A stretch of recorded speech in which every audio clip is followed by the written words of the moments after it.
Okay, hello everybody. My name is Sami Tallberg and I work as a chef. I've been chefing for 17 years. That's all I can really do.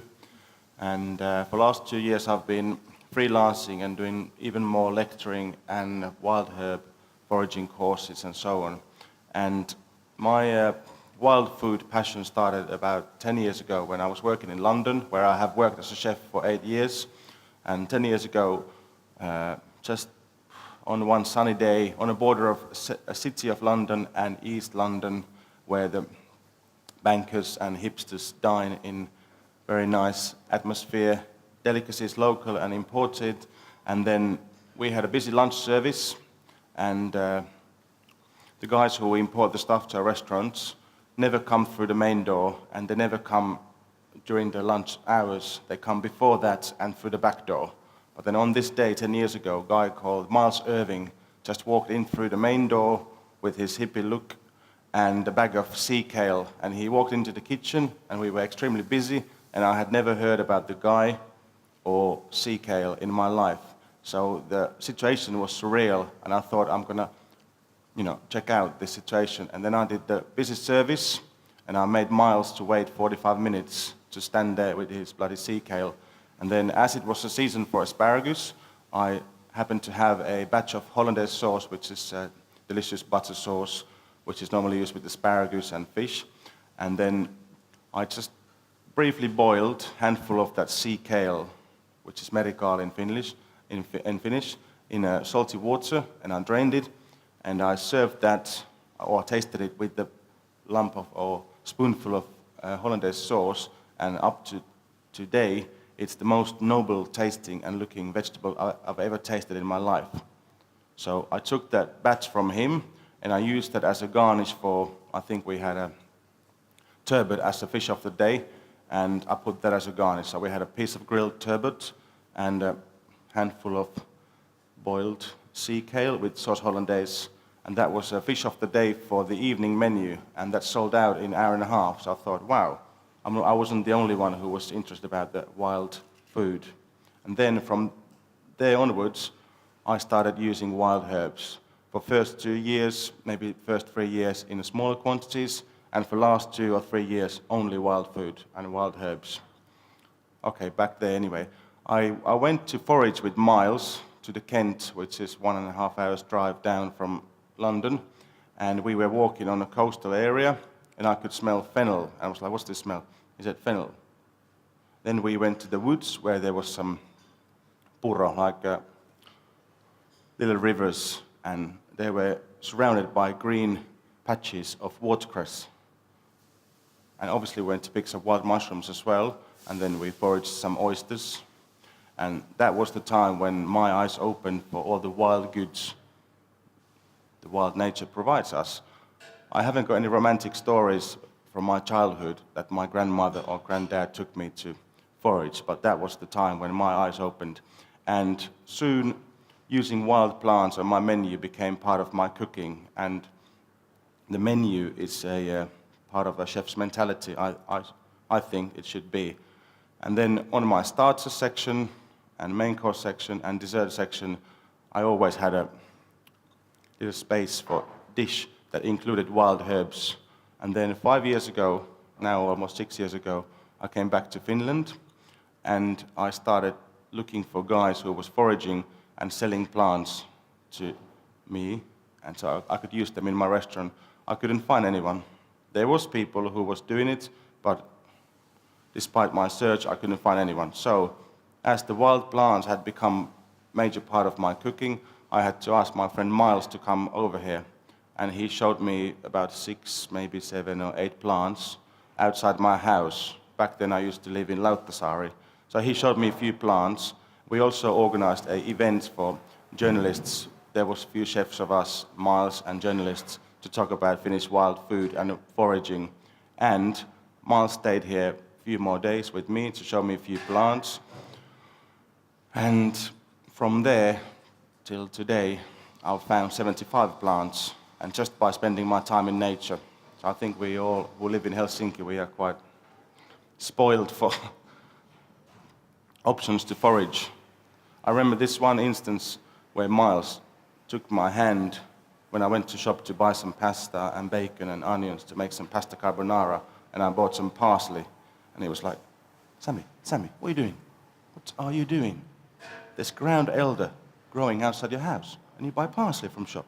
What are you doing? So that moment also stopped me and made me think that in what quantities these wild plants are here.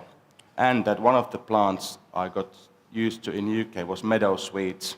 It's a flower that has honey and buttery smell as a fresh flower, and when you dry it, it actually benefits from it.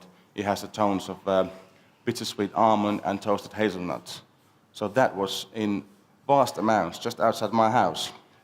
And on top of the fact that I started to know some plants in Finland, the restaurant where I used to work back then, it was under renovation for 6 weeks. So I started to find plants, and I couldn't use them in my own restaurant. So I had a need to spread the word and spread the plants. Alpine was one of the plants I found in vast quantities, and I just couldn't pass it. I was cycling, and the moment was similar to if you cycle and you see lots of chanterelles or ceps. You know you're not going to use them all, but you don't want to leave them there. So that happened to me with Alpine. And I filled my basket with Alpine and some other plants, and I started selling them to restaurants.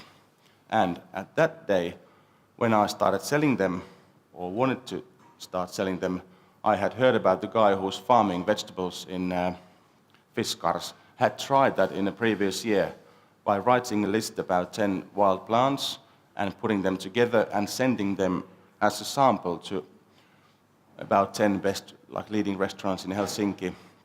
And then he was hoping to get business out of it, and each restaurant had said no to all of them plants because apparently they are bitter.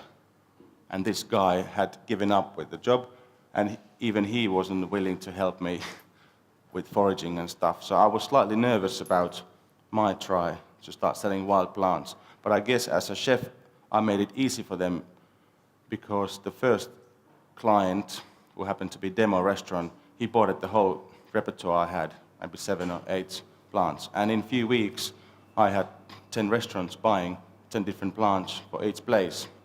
And then it was late summer, early autumn when the restaurant Karelia opened the doors. I had decided that I'm going to push forward this wider use of wild plants. And I decided to write the names on the menu, first combining them with the fish and meat and game dishes and in the vegetarian dishes. And within a few weeks, we all noticed that those dishes were the most sold dishes in Karelia. And from there to today, I have been only cooking really with wild plants. And now I have found 75 different plants, which I will show you a little flick through about them, and then tell you how to use them. And after that, we can have a look of these plants and some products made of the plants.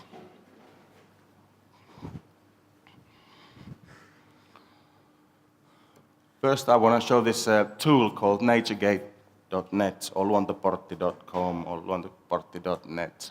It's basically a service that has helped me in the beginning to identify plants. So I was just going as a wild child in nature, picking up plants, making sure that I know if they are poisonous or not. And then with this tool, I was identifying new plants. And once I identified that they are safe to eat, I tasted them, and then have created ways to use them. This service has plants, birds, butterflies and fishes, all from Finnish nature. And if you want to know a plant, let's say dandelion. Everybody knows dandelion? Yes. Who has eaten dandelion? Quite a few. That's good. Dandelions. So Naturegate shows you about 10 different pictures of each plant and lots of information from the angle of history, etc. And what I'm going to show you is the book I've made. This is called Wild Herb Cookbook. This is the Finnish version, and the one we're going through now is the English version, and there will be a Swedish version coming out in May as well. So all this we're going to go through now will be in the books as well.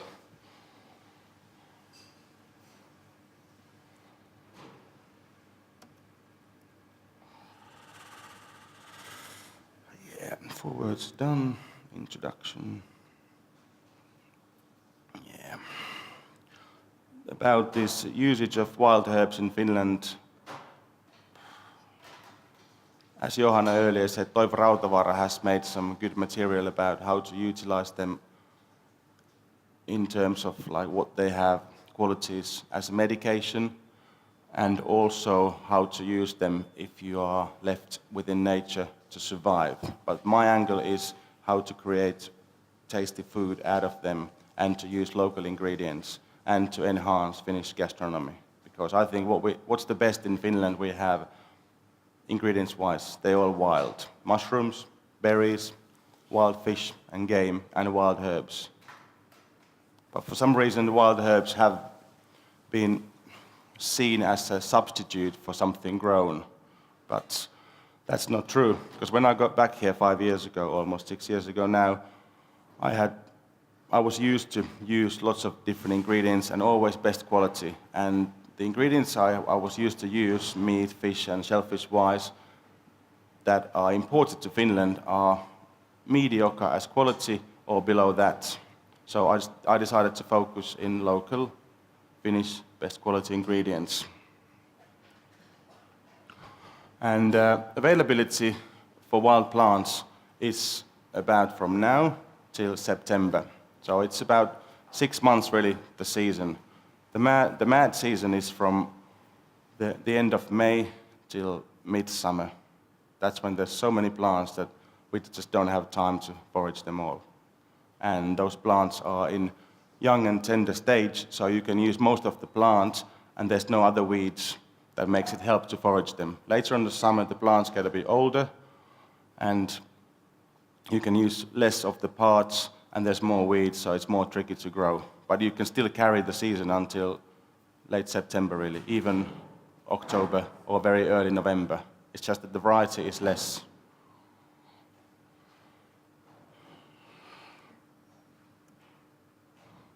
So how to harvest and prepare them. Basically, best time of the day is early in the morning when it's not too warm and not too cold. And it's also mentally best to go there when you've just woken up, to go to nature and get the effects of being in nature. That makes you feel good, that's for sure.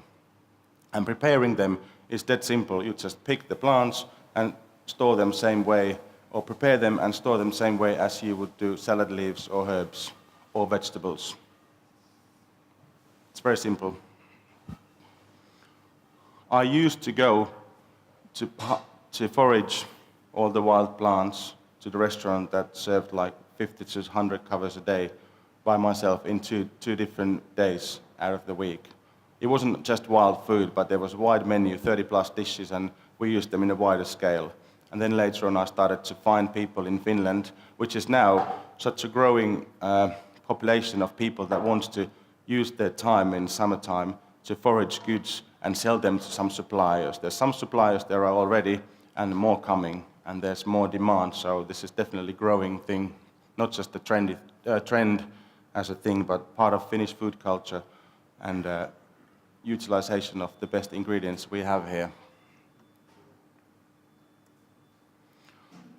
In Finland we are in extremely nice situation because we have every man's rights. Not everybody has this, like my friend in the UK, Miles, they don't have this, but he was still doing it. But we can do this legally here. So every man's rights makes us okay to pick wild plants, herbs and mushrooms from anywhere except from people's private lands, like front yards, backyards. And if you pick lichen or roots of plants or parts of trees, you need the permission of landowner. And we've got about 100 different poisonous plants, 20 of them being extremely deadly poisonous, so you need to be 100% sure that when you pick the plant and if you eat it or serve it to someone, that it's edible. My books and the Naturegate will give you more details about what's good and what's not. A seasonal chart, you don't need to be able to see the text necessarily, but the text on the left-hand side shows all the plants I've found that are good, and numbers from 1 to 12 indicates January to December, and the dot in each column means that in that month I have found these plants in Helsinki. This really varies throughout the Finland, but this shows you that the season for wild plants is not just 1 or 2 months. In most cases, 3 to 6 months. And these are also good for preserving, like I have just brought this examples of wild plants. There's one mushroom as well, but what I seem to have in my kitchen and home. So we can preserve these for all year round use. I've put these plants in 4 different categories to help to get to know how to use them, and I will flick through now loads of plants, but this is just to give you inspiration about what we have there in nature and how to use them in a nutshell. First we go through the salad leaves. This one is called chickweed, and it can be used in many ways in the same way as pea shoots.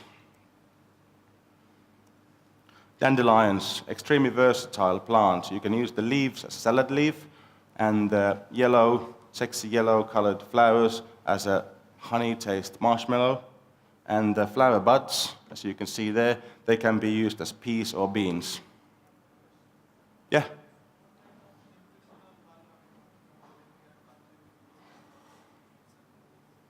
I can't tell you much about the nutritional values because the angle I've searched these and played with these is totally by local food, seasonal food, and what they taste like. But there's lots of information about that if you just go internet and books. But one thing is for sure that these plants are full of nutrition, that's for sure. Common sorrel is lemony, slightly salty, can be used as a salad leaf or to make a soup, summery soup. Sheep sorrel, same thing, lovely taste. Who has tasted suolaheinä? Some people. And who has tasted sorrel as adult or as a kid? Adults? Yes, most of us have done all this wild plant tasting as a kids. For some reason, we don't seem to be eating this as adults, but as a kids, and that's crazy because as adults we have more sophisticated, flavor palette for tastes. Wood sorrel, who has tasted ketuleipä, wood sorrel? Who has tasted this when adults? Ooh, good stuff. Wild chervil, koiranputki. There's plenty of koiranputki out there. And it's extremely versatile. You can use it as a salad leaf because it tastes mildly like a chervil or very, very mild parsley. And those flowers taste just like freshly dug out carrots and are very sweet and honey in flavor. Caraway seeds and flowers and leaves can be used as a salad or as a flavoring for raw vegetable salads. And this is a weed, a total weed that has come from Himalaya originally here as a garden plant and now is escapee. And everybody wants to get rid of these, but I think they are extremely delicious because the leaves taste like white pepper, so it's a bit like rockety taste. And the stems can be used the same way as rhubarb or celery. And the seed pods, they're just like sunflower seeds, and the flowers are extremely sweet and decorative. So these are still plants that I've put in a category as salad leaf, but they are also more than just one category. This previous one can be used in several ways. Lesser celandine is a bit like mache, so it's got nice nutty, slightly bitter taste. And orpine, there's a season for orpine has started now. I went out yesterday to Hietsu, and those rocks are sprouting with orpine. You can use it as a salad leaf when they'll be older like this, or when young, you can use them same way as peas and beans. Sea rocket is just like rocket, but it has a strong mustard flavor that reminds of English mustard rather than a Finnish mustard, so it's pungent. Yellow rocket, again, you can use it as a rocket, or if you see those yellowish green tops, you can use them same way as young broccoli. Lamb's lettuce, extremely delicious and fragrant salad leaf with the tones of rose, so you can use it for a bit more finer food like chicken livers with lamb's lettuce and burdock stems. Saw thistle, same way as dandelion. And now we go for the herbs. Sweet cicely, it's a bit like tarragon and chervil together, extremely aromatic, can be used for vegetables, desserts, for berries and fruits, and all fish, all game, and all vegetable dishes, really. Yarrow, this has same aromatics as rosemary, thyme, and bay leaves, so very versatile. And it's good to combine with other, like milder leaves, and to serve with egg dishes. Ground ivy smells and tastes a bit like mint and thyme, so very versatile with green vegetables and potatoes. And we have different types of wild mint that can be used obviously in desserts, but also with new potatoes. Wild marjoram, this is basically oregano, so very versatile with tomato dishes, potato dishes, egg dishes, and if you want to use offals of animals to flavor them. Wild fennel, you can use these stems as a stick to grill fish or meat and to get the flavors out, same way as you could use lemongrass. And obviously to flavor like gravlax or gravelfish. And birch, very versatile. You can use the small leaves to grill sausages with, or to use them as a herb in potato salads. And ground elder, as a young shoots, they are extremely flavorsome, have flavors of coriander and freshly zest of lemon, lime, and orange. And later on, when they grow older, you can use it the same way as flat leaf parsley or lovage. Chives, these are shooting out now as well. All the rocks here around us are now shooting new shoots of chives. Ramson's wild garlic, this is a bit like garlic with the finer tones similar to chive rather than pungent garlic. Garlic mustard tells you everything about the flavor. You could use it for pestos and also as a vegetable. And burdock stems are similar to salsify or white asparagus. And goat's bed, you can use these flower buds, and these are extremely sweet, just like peas. Yes?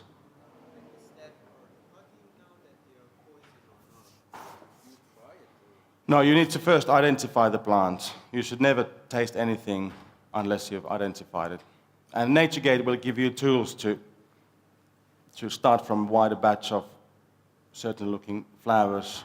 And there are tools to identify them different ways, like what time of the year you found it from, which type of nature, or what shape of leaf there is, or what color flower there is. So that will give you a short list to make it easier. I've just happened to learn this by being in nature, because I think we are lucky to be next to nature in Helsinki.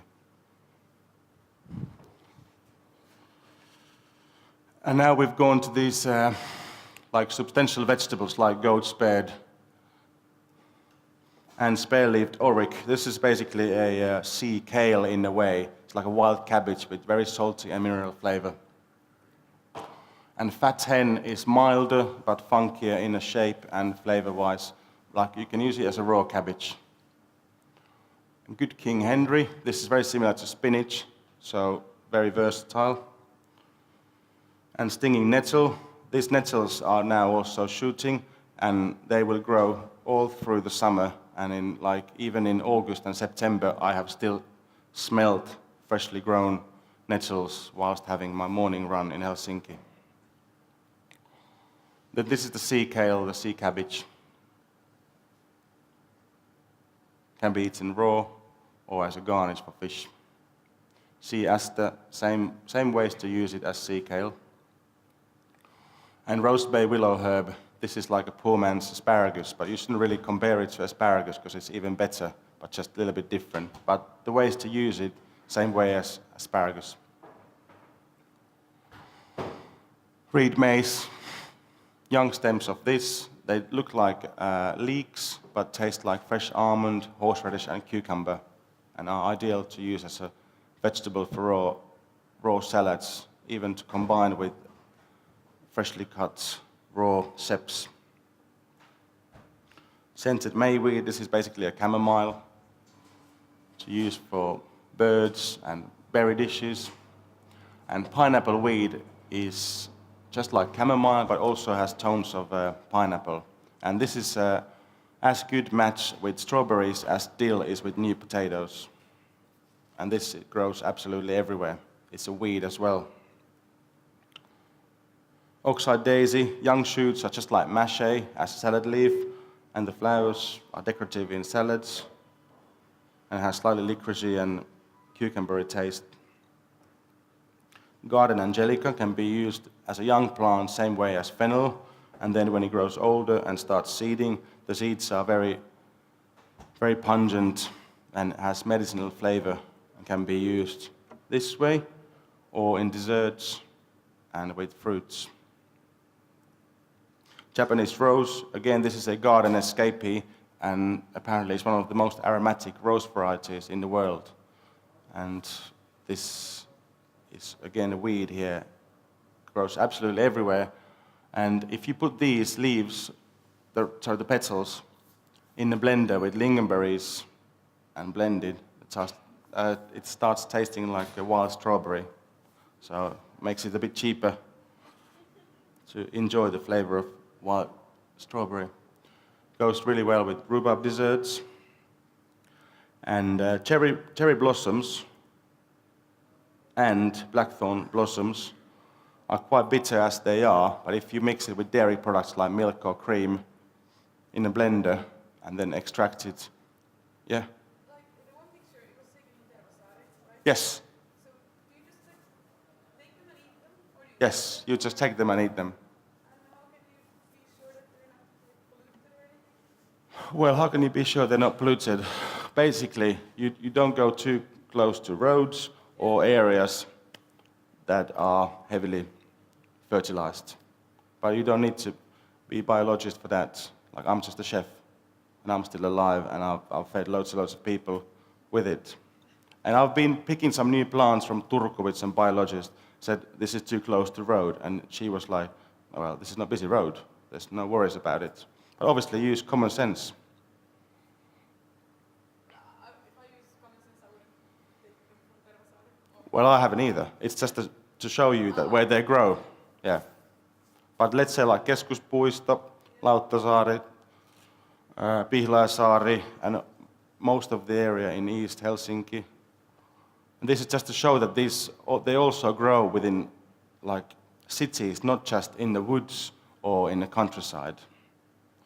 Also in the countryside, but plentiful in towns. So the cherry flowers and blackthorn, if you just extract these in the milk products, you get the almondy taste out of them. So they are really good match to go with blueberry pies or in salads.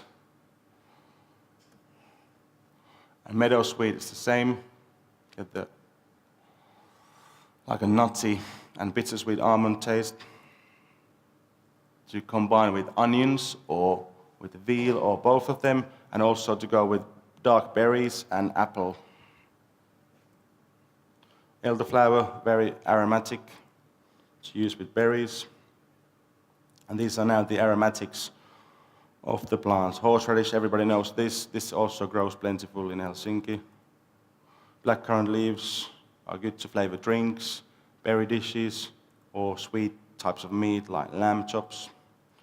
And heartsease or wild pansy, this is like vanilla of northern countries, I think. It has similar aromatics and can be used obviously in desserts and cakes, but in salads, and especially to go with the noble fish like pike perch and cauliflower. Valeriana.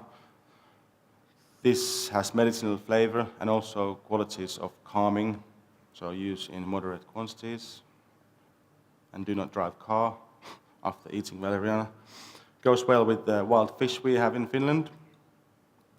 And polypody, there is a sample of this as well.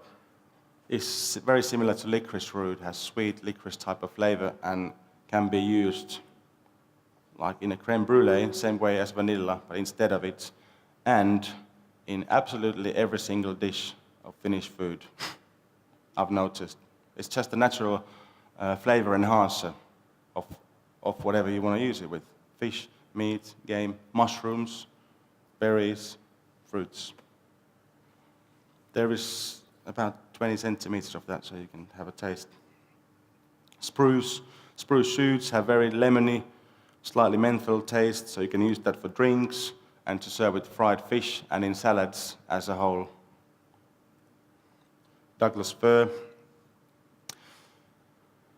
This is here because in the UK this is native. Here it's actually been planted, but I really like the aromatics of this because it reminds of lime leaf and lemongrass. Scots pine, this is our wild rosemary. Can be used same way as rosemary with birds, potatoes, and even with rhubarb desserts. And the last one I've invented with this is a sashimi of sea pike with pine dressing, which I've made with pine needles and birch sap in a blender. Zzz, green, delicious marinade on a raw fish. Lime leaves, very delicate. Salad leaves and the flowers can be used to make drinks. Sweet willow grass is a very spicy, similar to cinnamon and cloves. Everybody knows bison grass vodka. The Polish, very well-known vodka is flavored with this. We have other plants as well that has similar flavor. And then, last but not the least, bee pollen, not plant as itself, but pollen, and very versatile superfood from Finnish nature. Can be easily purchased from the shops or as a byproduct of honey making. So here are a few examples of the wild plants we have in Finland, and the books I've made for more information are presented here.